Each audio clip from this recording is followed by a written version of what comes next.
How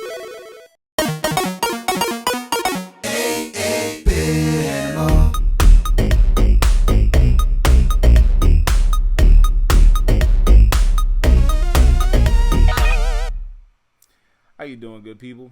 This is the 8-Bit Animal, and today we're going to talk about an objectively bad video game. Like, it's bad by I Survived LJN standards. It's bad on I Remember Superman 64 standards. And that's an ironic statement, and we'll get to that in a second. Right? This game was released in 1991 on DOS, the Amiga, Commodore 64, and Atari ST platforms. In 1992, it was released on the Amstrad CPC, Game Boy, and the NES, and in 1993 on the on the Super Nintendo. So that's 1, 2, 3, 4, 5, 6, 7, 8, 9 different platforms, and by and large, it's a piece of crap. I don't understand, but when you have the rights to a thing and you have the ability to just pump out versions of a thing, you'll just do it, I guess. But this game didn't make much sense. But hey, what you gonna do? Today, we're gonna take a look at the Blues Brothers. Now, The Blues Brothers as a film was released in 1980. So about 10 to 12, matter of fact, 12 to 13, somewhere between 11 and 13 years after the film's release, video games were made based on it. That makes no sense to me. But you play as either Jake or Elwood, and you have to make it to your concert, right? All the while avoiding assorted hazards that include Nazis.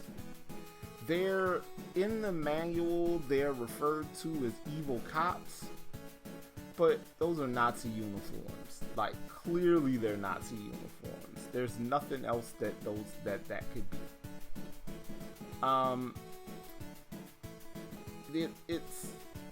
There's a lot of mediocre platforming here.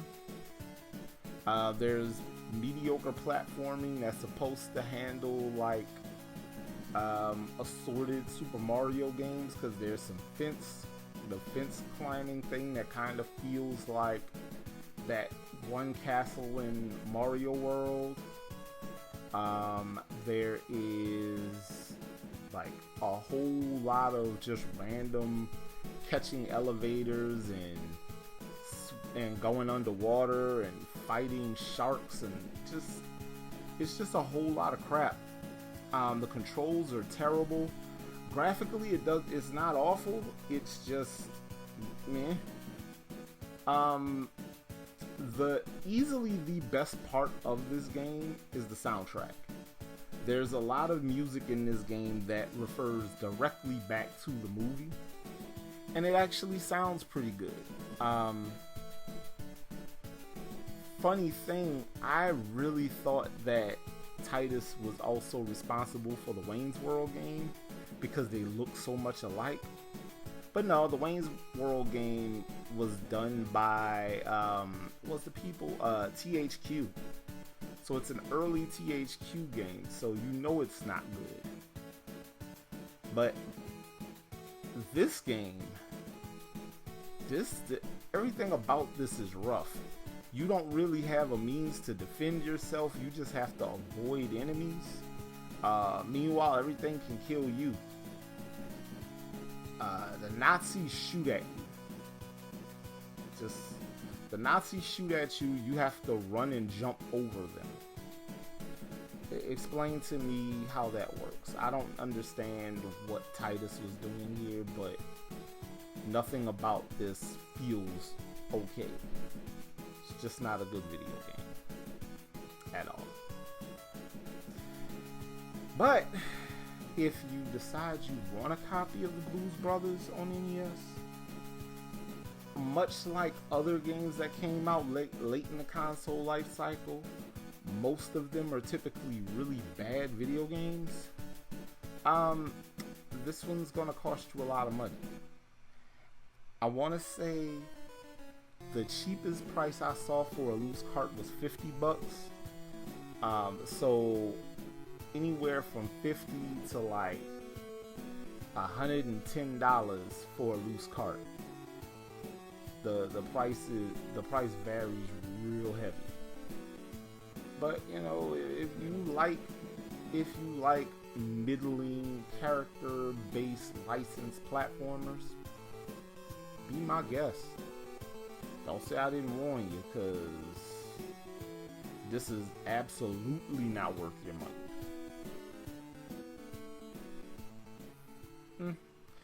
But this has been the 8-Bit Animal, and I'll catch you beautiful people tomorrow.